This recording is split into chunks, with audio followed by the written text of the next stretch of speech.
Hello, Gabe Heller here, G. Hohenzollern on YouTube and How Now Brown Couch on Twitch, and today I'm going to make some breakfast. These are buckwheat groats. These have been in our freezer for about 10 years. I thought we'd used all of these. We scored a large bag of buckwheat groats about 10 years ago and threw the extras in the freezer while we lived off of buckwheat for several months. And yeah, I recently cleaned out the freezer and found some more, so time to make something with them. This is a coffee grinder.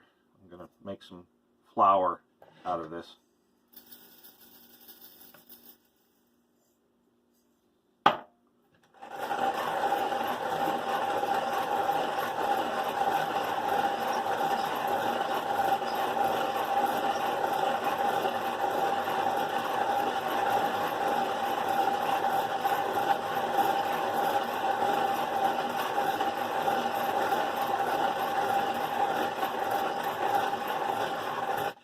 Comes out of this little drawer here, which is not the most convenient thing. I'm going to need a little bowl here to dump it into.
Some of the buckwheat groats always get stuck around the inside of the top here, so I make sure I tap it really good here.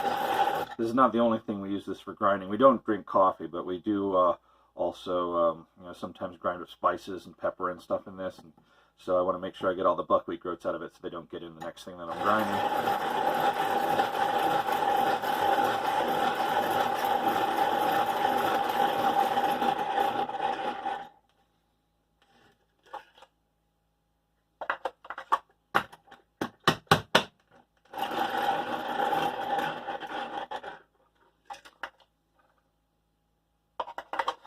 Alrighty, we've got enough for maybe another batch.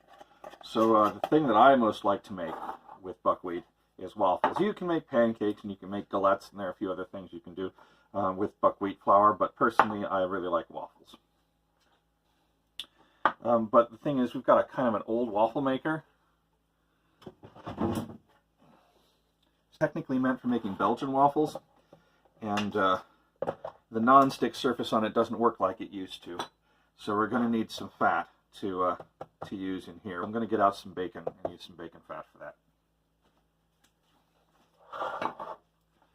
This bacon is kind of weird. I'll talk more about it later because there'll be plenty of time to weird bacon. I'll talk a little about that later when there'll be plenty of time to talk about the bacon while we're waiting for the waffles to bake, to fry. What is it that you do with waffles? Cook?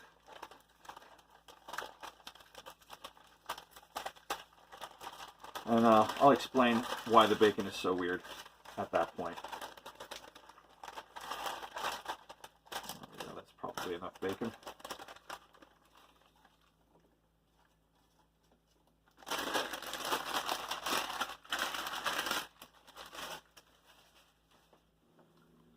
Oh, and if you have regular bacon, you don't even need a pan. You just put it right on the griddle of the waffle maker. I keep the bacon in the freezer. We tend to buy it in bulk when we can. since the price of it's gone up so much, and you can often get it for as little as $2 or $3 a pound if you buy it in bulk.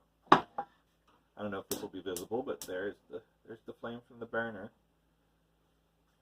I'm going to put it on low because we'll have plenty of time for it to get warm while we're mixing up the dough, the batter. It's not dough. Okay. This is not the order you're supposed to make a batter in, but it's always worked for me, so I'm just going to do it. I suspect that the traditional order for putting ingredients in for quick, these aren't exactly breads, but quick batters, I guess. Things like pancakes and waffles. Just a little bit more to get a cup. So this is a cup of milk and an egg.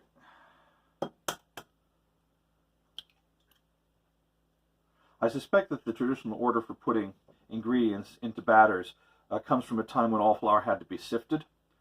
So you would always do the flour first, and then you'd have to put everything else into the flour. Also a time when people had fewer extra bowls to spare. So we've got one egg, we've got a cup of milk. I'm going to put in a tablespoon of oil. This is peanut oil, just general vegetable oil.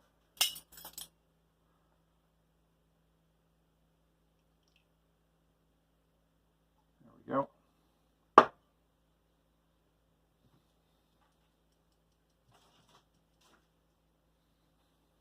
never know what to do with these when they're dirty, but I still need them, so I'm hanging it over the corner of the sink.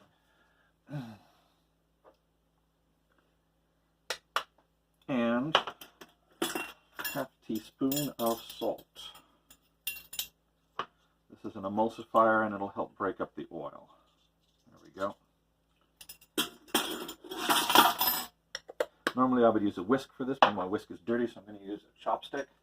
Chopsticks are very useful for things like this. In fact, in general, if you happen to be missing a tool that happens to be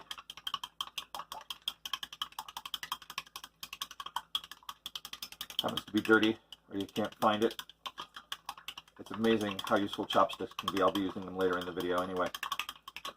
Okay, I think that's all pretty well mixed together now. Cool. Now I want to put in almost 2 cups of flour. You can use soy flour. I sometimes put a little soy flour in this, but I'm out at the moment. Buckwheat flour, all-purpose flour. I'm going to mix buckwheat flour and all-purpose flour today.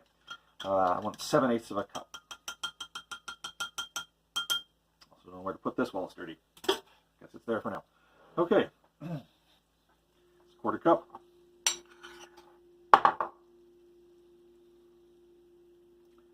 Not so easy to get it out of here, is it? Maybe we should have chosen something other than this bowl. Come on, fill up my 1/4 cup.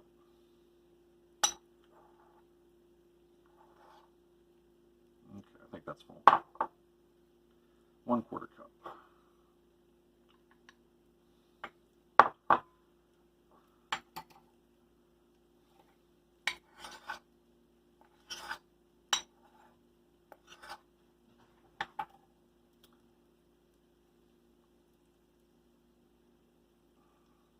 Okay.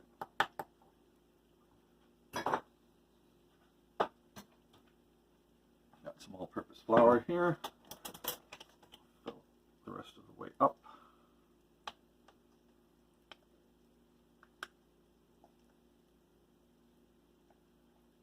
There we go. That's 2 1/4 cups.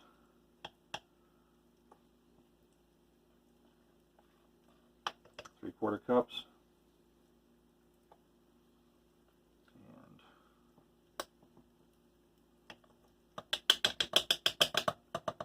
Approximately another 1/2 cup.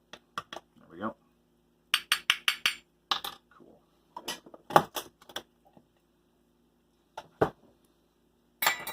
And now we stir it up again. Oh, no, wait, sorry. First, don't forget baking powder for leavening. 1/2 tablespoon of this. I don't have a 1/2 tablespoon measure. I used it too often, and now it is broken. So we're going to have to put in 3 1/2 teaspoons. 1, 2, 3. There we go.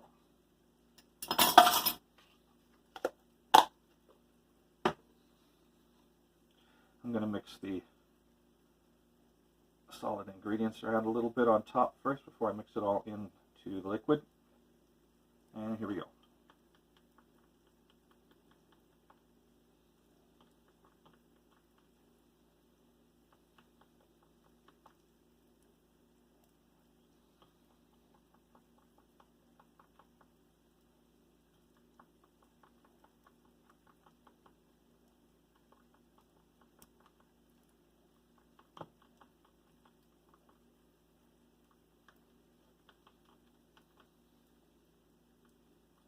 So my wife's got a new job, and so she can't cook for me quite as often as she used to be able to.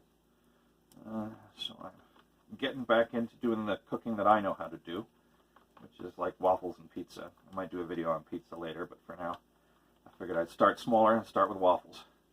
You don't want to stir this quite too much. That can get all the air bubbles out of it, and that's a problem. In general, with quick breads, you want to stop stirring at some point before you get to completely everything mixed together. It just works better if it's still a little non-homogeneous.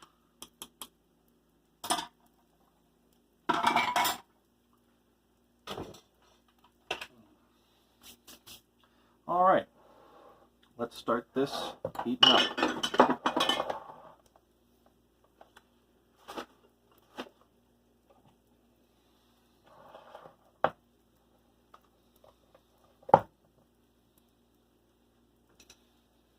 This is how I'm going to get the fat from here onto it.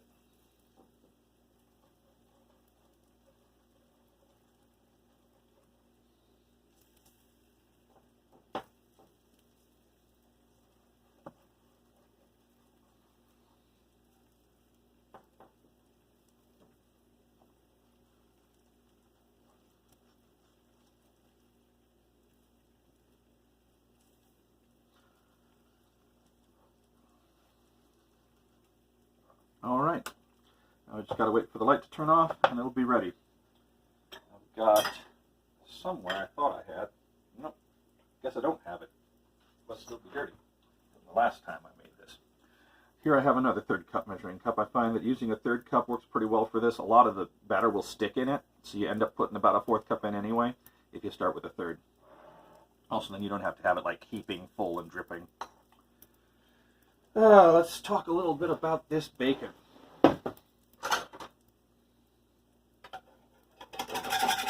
So, I don't know if it was just a mistake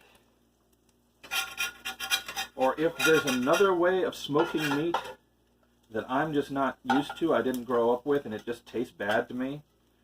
We've had this trouble with a number of pieces of smoked meat we've bought recently. They had some smoked turkey at the store, and like we perform out at the Renaissance Festival, and the smoked turkey they have out there was so much more tasty and easier to chaw than the stuff they were selling at our local store. But we also had this problem with with some bacon. We bought a big box of bacon, and then it turned out it had been smoked wrong or different, somehow, and it really tasted bad to us anyway. And so what are we going to do with this 30-pound box of bacon? We ended up buying bacon salt and just soaking it in bacon salt for like months. And as a result, it's got this, it's almost like, how they have those videos about how you can boil bacon now? You start out in water. It's got that kind of texture to it, and I think a bunch of the fat was rendered out of it at some point. I think maybe we tried like boiling it a little bit with the bacon salt. I don't remember. This was a long time ago. And again, this was a discovery, a freezer discovery that we recently made when we cleaned out the freezer. Yeah.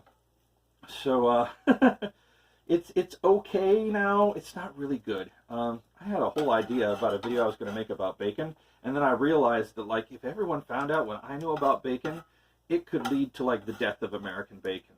I mean, if you just think about it, is bacon raw? That's the only question you have to ask yourself. And then, think about that for a few minutes. You could also look up like American bacon and European bacon and speck and stuff to find out a little bit more about it. And then you'll know everything that I know about bacon, and you'll be kind of scared that like the government is just going to come in and regulate away your delicious bacon. So, yeah, probably never going to make the video about bacon.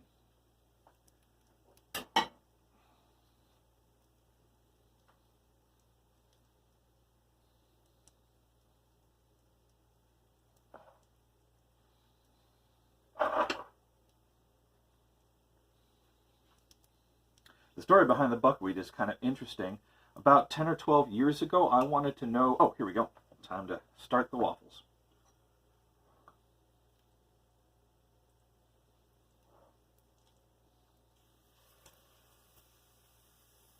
Yeah, you can still see there are a few lumps in it. That's actually how you want it.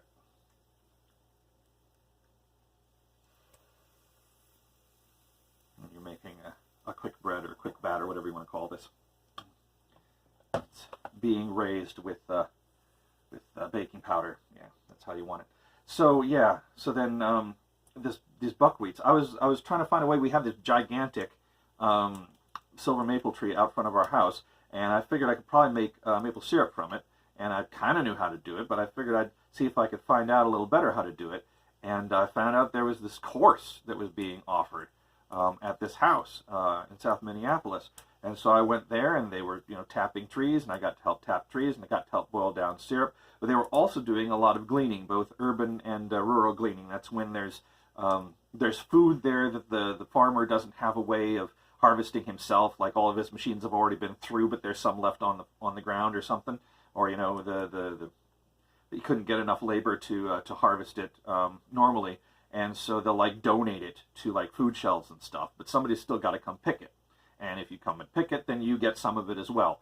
But this was more urban gleaning. They had found like this bag of buckwheat groats that was going to waste that was far more than anybody needed, and so they had ended up with it. And I was like, I like buckwheat pancakes. And the bag was like a 50-pound bag of buckwheat groats. We lived on buckwheat for several months, like I said. But yeah, so that's the story of how we ended up with buckwheat groats.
Oh, I was also going to talk about this. Uh, the handle broke off of this pancake flipper here, spatula if you prefer, and yeah, but it was still perfectly usable, except you have to like grab it like this. And so I found this. Oh, oops, time. This is one of the other things that chopsticks are very useful for removing waffles from waffle iron. It's so easy to make a dog's breakfast of these if you're not careful. And boy, those really help a lot.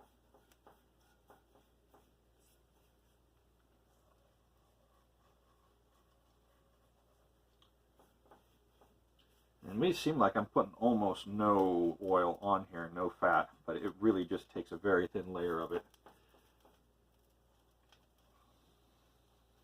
to make a big difference. I've had so much trouble getting stuck waffles out of here, and I may yet illustrate some of that yet today. We'll see how this goes.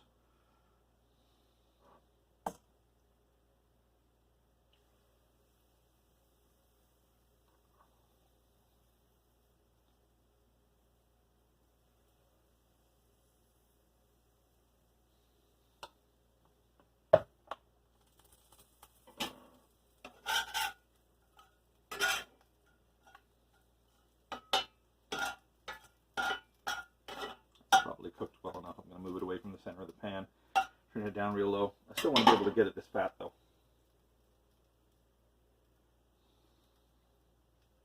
Yeah, so this spatula, this pancake flipper thing.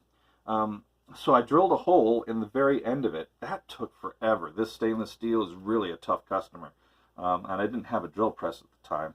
So yeah, it took like, I don't know, it felt like an hour just to drill through this.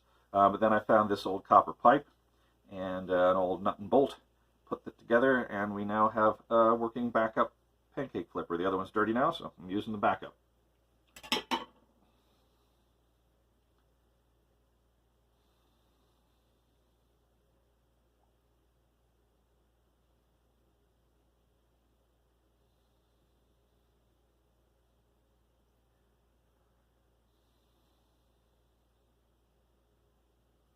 Now this recipe makes about twice as much waffles as I personally want to eat in a meal, so I'm going to make the first 4 and I'm going to save them, and then I'm going to eat the rest. There will be 3 or 4 more with the bacon, and then I'll just eat these on their own tomorrow. I put them in the toaster oven so they come out a little crispy rather than all soggy. I like waffles crispy.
Alrighty, this can go sit to the side.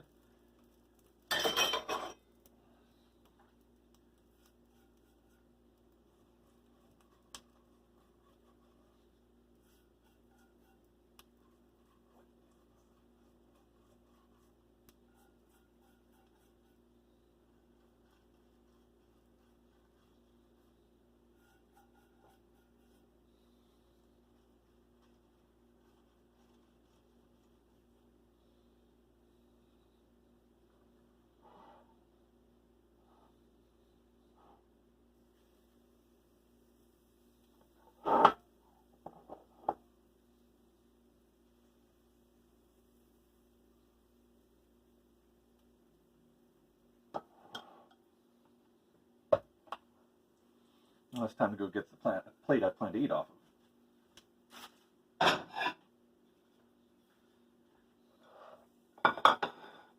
Need a little more space for that. I'm also going to get out the toppings that I want to have. I like peanut butter and syrup on my waffles.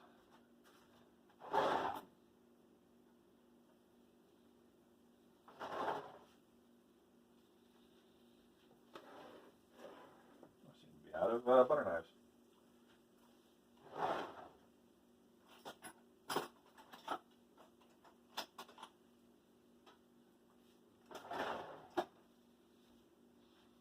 So I'm going to use, my dad uses knives like this for slicing bananas. I don't know what else to call them. They're not really a steak knife.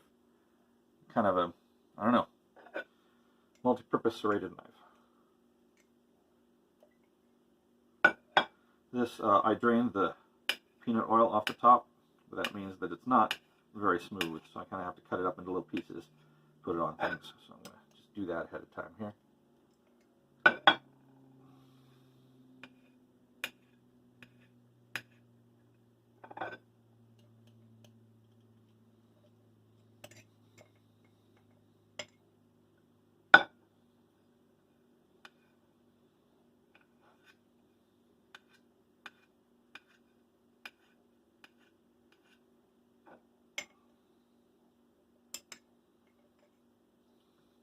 I might just finish off this peanut butter.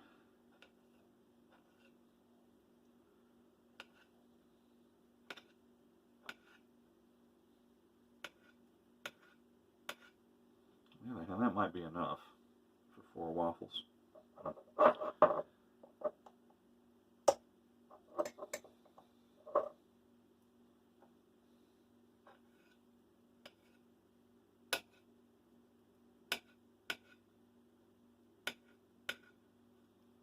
I'm going to say that's enough. Actually, that's right. Last time there were only 3 waffles. Of course, there might only be 3 waffles this time. I think I was a little more careful not to use too much.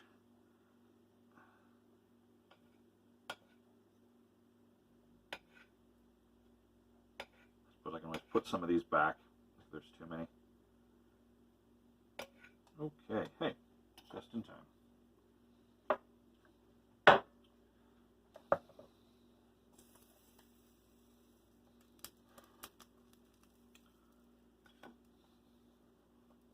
Ooh, that one's going to be a bit more of a problem. There we go. Okay. Let's get some more waffles started, and then I'll dress these up.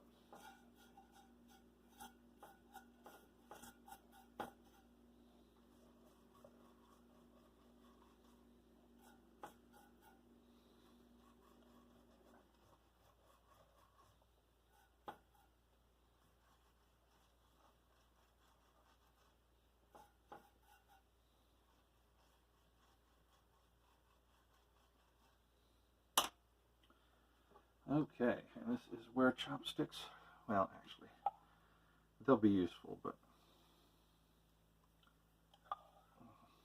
I think I should probably actually just use a spatula for this.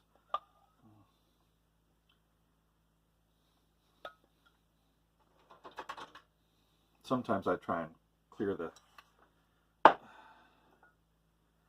the measuring cup out with chopsticks, but that's with the square-sided ones, like I thought I was going to be using, but that one's dirty. So ones like these, those are very useful. It's very useful to use chopsticks to clear those out. Looks like this last one's going to be a little small.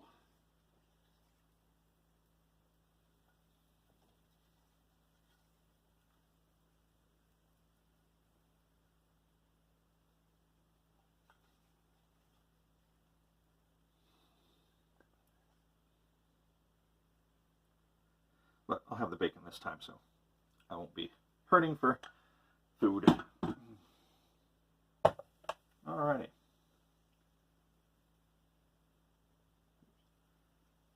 Just put them in every other hole.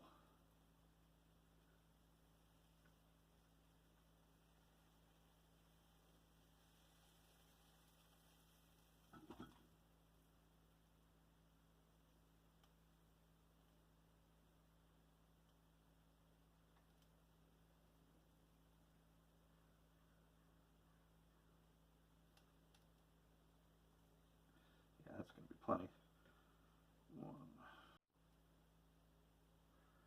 I think the camera just stopped there for a bit. Hopefully they didn't miss much. I'm just counting pieces of peanut butter.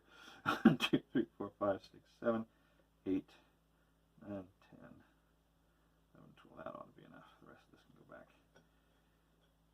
in the peanut butter jar.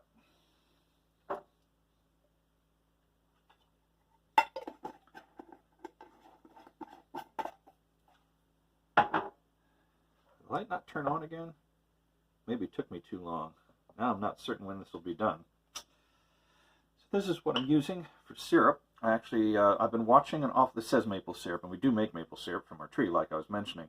But it's not maple syrup season yet. It's about to be, so we are completely out of last year's maple syrup. So I saw this this video on the Weird Explorer channel, the guy who posts all those fruit videos, about how you can make your own imitation maple syrup out of fenugreek. So we tried it. It tastes pretty good. It doesn't taste exactly like maple syrup, but it tastes pretty good. Certainly, it's better than the fake maple syrup that you can get at the store. It's made from natural ingredients for sure. I mean, for all I know, the other is too. But like, if you make it yourself, then you know what goes into it, right? Yeah. So yeah, check out Weird Explorer's video on how to make maple syrup out of fenugreek.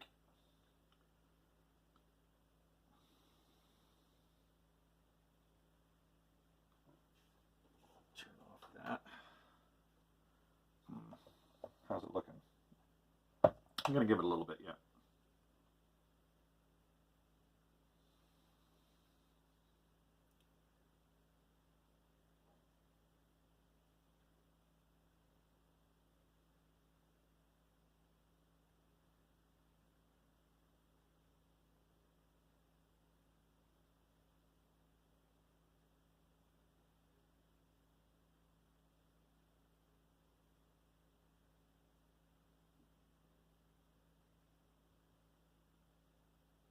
Okay, I think that's long enough. I have a little tiny test waffle here.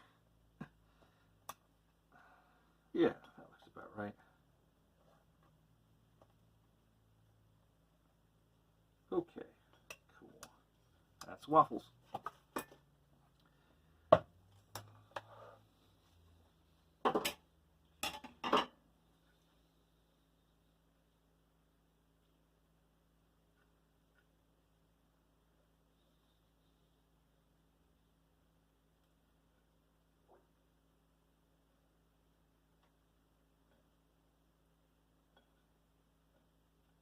Alrighty, let's put some maple syrup on those.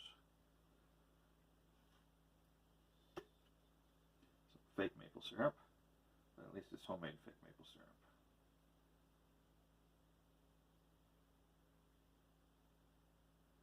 Alright, then that's probably enough. And then the bacon.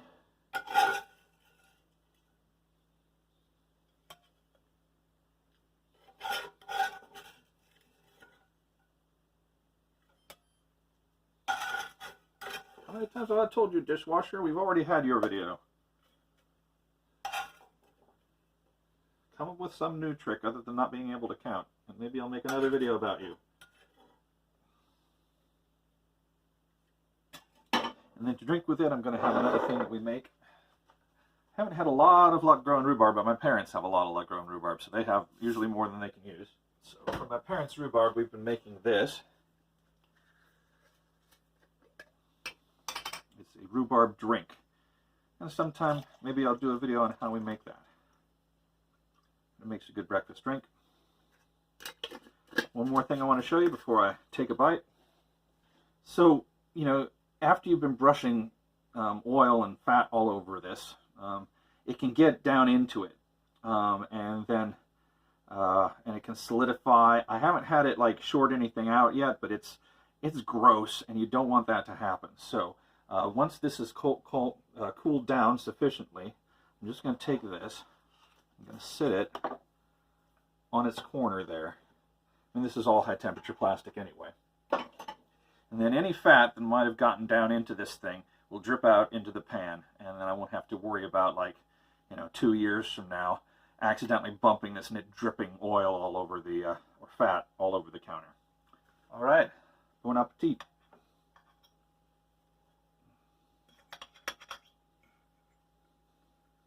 Put a little bacon on there.